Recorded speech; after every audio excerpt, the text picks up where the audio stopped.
Denouement is a fancy French imported word for resolution. That's it. How do you say it? Denouement. But then you add that invisible French N to the end of it, ment. That's an American English pronunciation anyway. I'm not going to try the French pronunciation because my French is embarrassing, but we definitely imported the word from French. It combines the prefix de, which means on or out, and this word, nouer, which means to tie or knot. So it literally means the act of untying or unknotting. If the events of the story serve to tangle the character up in a big knot, the denouement is the untangling. It really carries a pretty similar sentiment to resolution, which has its roots in Latin from resolvere, to loosen, loose, unyoke, or undo. Both of these words, resolution and denouement, thus hint at untangling, though the cliché metaphor of tying up loose ends, paradoxically, is also pretty spot on. But that's it. Denouement is the resolution. They are the same thing.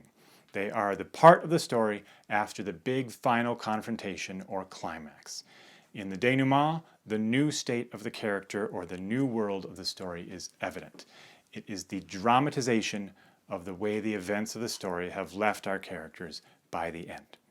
It's a little different from an epilogue, which is usually the glimpse into the future beyond the resolution, the where are they now kind of thing, that some stories have, but most don't. Now, why is there any confusion about what denouement means? Well, I blame it on the mess of misconceptions around Freytag's pyramid. I've written about Freytag's pyramid, and I have another video explaining falling action. I'll put the links below, but the short version is this. Freytag uses the word climax to label the midpoint. We use the word climax to label the big confrontation preceding the resolution, what he called the catastrophe. Freytag's pyramid has as its apex the climax, but when you look at Freytag's actual discussion of this stuff, and he provides loads of examples of these various structural points, it's clear he's talking about the midpoint. Take Romeo and Juliet. We would say nowadays that the climax of the story is when the two of them tragically take their own lives upon seeing the other dead. But Freytag, or at least the translated Freytag, used the word climax for the point at which Romeo kills Tybalt and is exiled. That takes place 12 scenes into a 24-scene play. There's really no ambiguity over this. Freytag's climax is the midpoint. But people mistake it, understandably, for being the climax. And then they think that Freytag is asserting that after what we would call the climax, there is both falling action and a resolution. There isn't, or at least it's very clear that Freytag himself was not making that claim.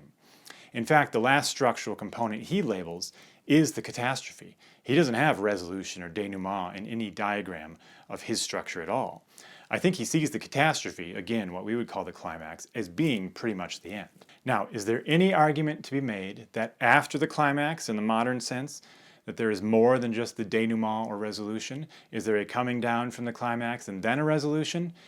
Well, I don't think so, but of course we're just talking about Platonic ideals of story structure here, and most of these are rooted in and applicable to Western storytelling, so I'm not going to claim that it's wrong to have a lot happen after a climax, but I think it's rare within this type of storytelling to see a sort of dual resolution. But let me know what you think. Thanks for watching.